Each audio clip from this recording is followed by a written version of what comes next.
ನಮಸ್ಕಾರ ವೀಕ್ಷಕರೇ, ವಿವಾ ನ್ಯೂಸ್ಗೆ ಸ್ವಾಗತ. ಇದು ಸುದ್ದಿಗಳ ಡಬ್ಬಿ. ಬಾದಾಮಿಯ ಗುಡ್ಡದ ಮೇಲೆ ಇರುವ ಹಜರತ್ ಸೈಯದ್ ರಹಮತುಲ್ಲು ದರ್ಗಾದ ಉರುಸ್ ನಡೆಯಿತು. ಈ ದರ್ಗಾದ ವಿಶೇಷ ಏನೆಂದರೆ, ಮುಸಲ್ಮಾನ್ ದರ್ಗಾದ ಜೊತೆಗೆ ಹಿಂದುವಿನ ಶಿವನ ದೇವಾಲಯವು ಪಕ್ಕದಲ್ಲೇ ಇರುವುದರಿಂದ ಇಲ್ಲಿ ಎಲ್ಲ ಜಾತಿ ಧರ್ಮದವರು ಸೇರಿ ಸೈಯದ್ ಬಾಷಾರ ಉರುಸ್ ಪ್ರತಿ ವರ್ಷದಂತೆ ಈ ವರ್ಷವೂ ಬಹಳ ವಿಜೃಂಭಣೆಯಿಂದ ಮಾಡಿದರು. ಇಲ್ಲಿಗೆ ಬರುವ ಭಕ್ತಾದಿಗಳಿಗೆ ಅನ್ನ ಸಂತರ್ಪಣೆಯೂ ಏರ್ಪಡಿಸಲಾಗಿತ್ತು. ವರದಿ ರಿಜ್ವಾನ್ ಹವಾಲ್ದಾರ್.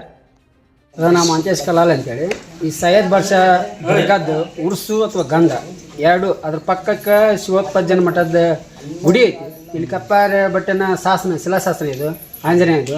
ನಮ್ಮ ಅಜ್ಜ ಮುತ್ತಜ್ಜ ಕಾಲದನ್ನು ನಡ್ಕೊಂತ ಬಂದಂಥದ್ದು ಇದು ಅದಾವ್ರಿ ಇಲ್ಲಿ ಬಾದಾಮಿ ಒಳಗೆ. ಇಲ್ಲಿ ಹಿಂದೂ ಮುಸಲ್ಮಾನ್ರು ಅನ್ನೋದು ಯಾವಾಗೂ ಇಲ್ಲ. ಹಿಂದಿನ ಕಾಲದಾಗೂ ಇಲ್ಲ, ಈಗೂ ಇಲ್ಲ, ಮುಂದಿನ ಕಾಲದಾಗೂ ಬಡ್ದಿಲ್ಲ. ರಾಜಕೀಯ ಮಂದಿ ಅದಕ್ಕೆ ಏನಾರ ಬಣ್ಣ ಬಡಿಬೋದು, ಆದ್ರೆ ಅದ ರಾಜಕೀಯ ಮಂದಿನ ಹಿಂದೂ ಮುಸಲ್ಮಾನ್ರು ಇಬ್ರು ಸೇರಿ ಒಗ್ಗಟ್ಟಾಗಿ ಈ ಉರ್ಸು ಗಂಧನ ನಡೆಸುವಂತ ಆಚರಣೆ ಹಿಂದಿನ ಕಾಲದಿಂದನೂ ಐತ್ರಿ.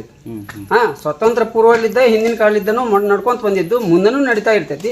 ಇಲ್ಲೇ ಬಾದಾಮಿ ವಲಯದಾಗ ಹಿಂದೂ ಮುಸಲ್ಮಾನ್ರು ಅನ್ನೋದು ಎಲ್ಲರೂ ಒಗ್ಗಟ್ಟಾಗಿ ನಡುವಂತ ಮೊಹರಂ ಆತು, ಈ ಉರ್ಸ್ ಆತು, ಎರಡೂ ಒಗ್ಗಟ್ಟಾಗಿ ನಡೀತಾವ. ಇಲ್ಲೇ ಯಾವುದೇ ರೀತಿಲಿದ್ದ ಭೇದ ಭಾವ ತಾರತಮ್ಯ ನಡೆಯುವುದಿಲ್ಲ. ಹೆಚ್ಚಾನೆಚ್ಚು ಇಲ್ಲಿ 75% ಹಿಂದೂಗಳು, 25% ಮಾತ್ರ ಮುಸಲ್ಮಾನರು. 100%